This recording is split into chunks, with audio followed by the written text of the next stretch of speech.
नाज़रीन अस्सलाम वालेकुम। इस वक्त की एक अहम खबर जो सभी को अंदेशा था कि सुबह से एयरपोर्ट लोग गए और उन्हें अंदेशा ज़ाहिर हुआ कि शायद फ़्लाइट आज नहीं उठेगी, लेकिन ये बात साफ़ हो गई है कि लगभग कुछ ही मिनटों के बाद दिल्ली से जो फ़्लाइट है वो परवाज़ करेगी श्रीनगर के एयरपोर्ट पे। तो वहाँ पे फ़्लाइट जो बताई जाती है कि 1 बजे यहाँ श्रीनगर एयरपोर्ट इंटरनेशनल एयरपोर्ट पहुँच जाएगी।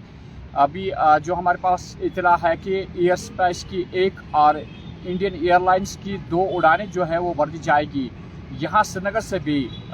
जो हमारे पास इतला है कि जिन हजरात को दिल्ली जाना है तो उनके लिए अभी खुशखबरी है कि बताया जाता है कि उन्हें पूरी जो फॉर्मेलिटीज़ है वो पूरी करवाई गई है और उनका जहाज़ भी उड़ान भरेगा यहाँ श्रीनगर के इंटरनेशनल एयरपोर्ट से।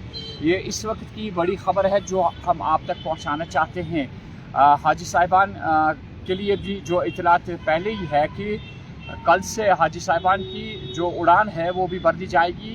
हाजी साहिबान जो काफ़ी तज़ब्ज़ुब का शिकार हो चुके थे कि उन्हें भी यकीन हो चुका था कि इस साल उन्हें ज़ियारत का मौका मिलेगा।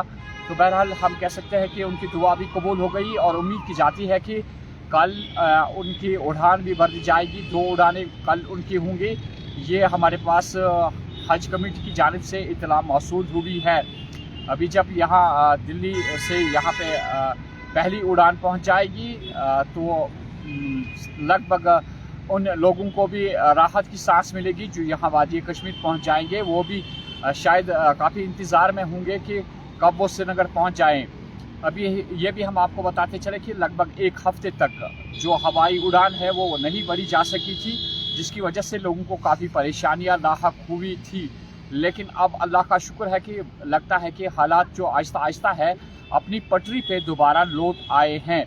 ये भी बताते चले कि जो एक और ख़बर आप तक पहुंचाना लाजमी बनता है कि आज स्कूल भी खुले और स्कूलों में जो जीनत है वो दोबारा लौट आई। स्कूली बच्चे को हमने जब देखा कि वो स्कूल जा रहे हैं तो ये भी एक खुशकिस्मती की बात है। कुछ चीज़ें जो रुकी हुई थी उनकी रुकावट जो है आहिस्ता आहिस्ता दूर हो रही है। सरहदी इलाकों के लोगों को भी ये कहा गया कि आप जाइए अपने अपने इलाकों में जाइए, तो वहाँ पे भी हम कह सकते हैं कि अब सुकून उन लोगों को मिलेगा और इस तरह की जो सूरत हाल पैदा हुई थी वो आहिस्ता आहिस्ता ख़त्म हो रही है। तो कुछ चीज़ें जो हमने आप तक पहुंचाने की कोशिश की कि जो रुकी हुई थी तो उनकी रुकावट जो है वो आहिस्ता आहिस्ता ख़त्म होने लगी है और ज़िंदगी जो है वो आहिस्ता आहिस्ता पटरी पे लौट आने लगी है। आज अगर हम मार्केट्स का भी